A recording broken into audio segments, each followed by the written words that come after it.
Hi, నేను doctor Vikram Singirkonda. Welcome to Delta Bull trading academy. So ఈరోజు market condition చూసినట్లయితే ఒకరోజు అప్ మూవ్స్ ఎంత స్ట్రాంగ్గా వస్తున్నాయో మళ్ళీ నెక్స్ట్ డే చూసుకున్నట్లయితే అదే విధంగా డౌన్ మూవ్స్ కూడా అదే స్ట్రాంగ్గా వస్తున్నాయి. సో ఈ టైంలో మార్కెట్ ఇలాంటి కండిషన్స్లో మనం మార్కెట్లో ట్రేడ్ చేయొచ్చా చేయకూడదా, ఒకవేళ చేస్తే ఎలాంటి బెట్స్ తీసుకోవాలి, తీసుకున్నప్పుడు ఎలాంటి జాగ్రత్తలు తీసుకోవాలనే దాని గురించి ఈరోజు మాట్లాడుకుందాం. So first Nifty, bank Nifty చూసుకున్నట్లయితే మనకు నిన్న చాలా స్ట్రాంగ్ మూమెంట్లో బ్రేక్అవుట్ అవ్వడం అయితే జరిగింది 49,000 లెవెల్స్ దగ్గర. కానీ ఈరోజు చూసుకున్నట్లయితే ఒక షూటింగ్ స్టార్ ప్యాటర్న్ ఇది చూడండి మీరు. స్మాల్ బాడీ కిందికి ఉండి విక్ వచ్చేసి ఒకటి పైకి ఉంది కదా. సో ఈ మోడల్లో దీన్ని షూటింగ్ స్టార్ అంటాం. అంటే ఒక తోక చుక్క పడిపోయేప్పుడు ఎలాగైతే వెనక తోక ఉండి ఆ స్టార్ కిందికి ఉంటుందో అలాంటి ప్యాటర్న్. క్యాండిల్ స్టిక్లో ఇదేమంటారంటే ఇది ఒక బేరిష్ ప్యాటర్న్ అంటారు.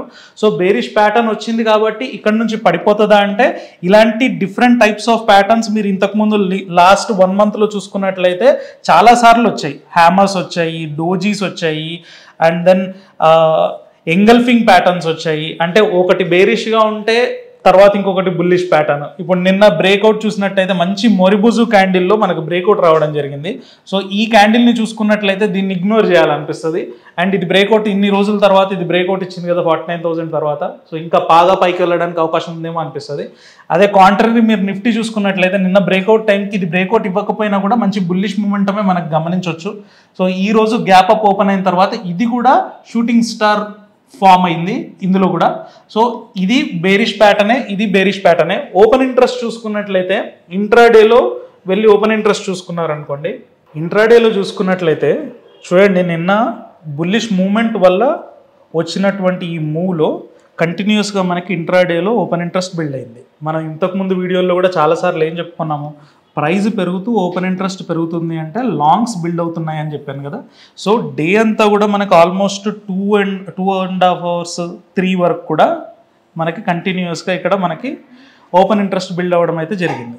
సో 3 తర్వాత చూసుకున్నట్లయితే మనకి ప్రైజ్ పడిపోతూ మళ్ళీ ఓపెన్ ఇంట్రెస్ట్ పడిపోవడం క్లియర్గా గమనించవచ్చు. ఇది బ్యాంక్ నిఫ్టీలోనే కాదు, నిఫ్టీలో కూడా సేమ్ చూడండి. ఓపెన్ ఇంట్రెస్ట్ పెరుగుతూ ప్రైజ్ పెరిగింది. షూటింగ్ స్టార్ ఇప్పుడు ఇలా ఉంది కదా, అంటే డే అంతా ప్రైజ్ పైకి వెళ్ళి ఒక పీక్ వచ్చిన తర్వాత ఫాల్ అయిపోయి క్లోజ్ అవ్వడం స్మాల్ బాడీగా క్లోజ్ అయింది.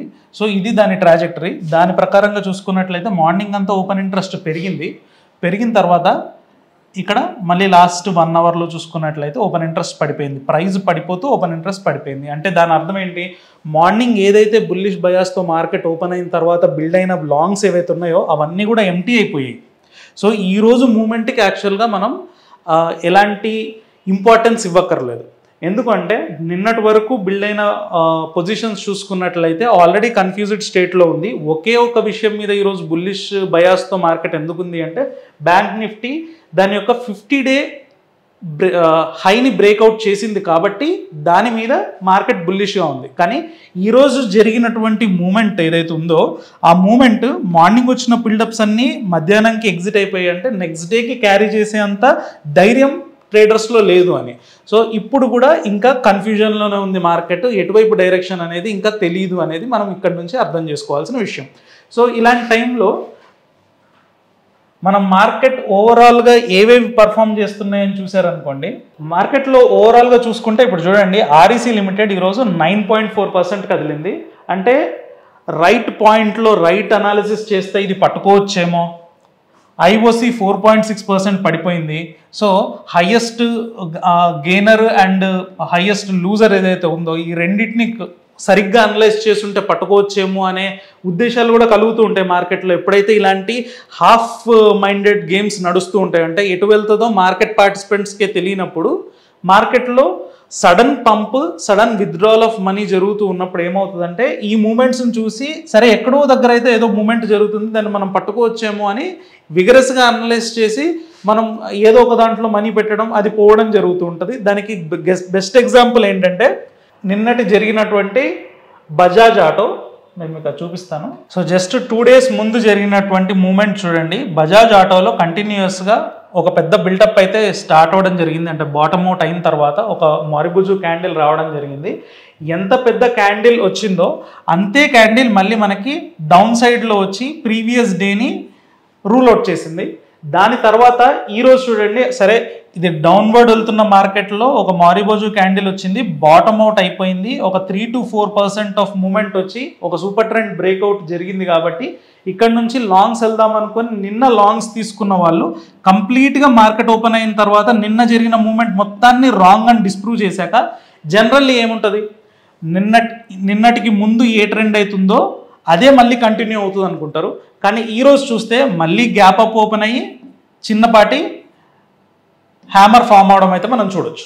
సో ఇలాంటి మూమెంట్స్ ఇండివిజువల్ స్టాక్స్లో జరుగుతున్నాయి. అంటే మీరు ఏ స్టాక్ అయినా తీసుకొని చూడండి, ఈరోజు 9% కదిలిన స్టాక్ అయినా ఇవ్వనివ్వండి, నిన్న 5% 4% కదిలిన స్టాక్స్ ఏవైనా తీసుకొని చూడండి, అవి ఈరోజు మళ్ళీ అండర్ పర్ఫామ్ చేయడం మీరు గమనించవచ్చు. అంటే కంటిన్యూస్గా ట్రెండ్ ఫాలో అయ్యే వాళ్ళు ఎవరైతే ఉంటారో, జనరల్లీ ట్రెండ్ ఫాలో అయ్యే వాళ్ళు ఏం చేస్తారంటే మార్కెట్లో చార్ట్ ప్యాటర్న్ని గమనించి హయ్యర్ లోస్ ఫామ్ అవుతున్నప్పుడు ప్రీవియస్ హైని బ్రేక్ చేసిన వెంటనే ఇక్కడ ట్రేడ్స్ తీసుకొని ఇక్కడ స్టాప్ లాస్ పెట్టుకుంటారు.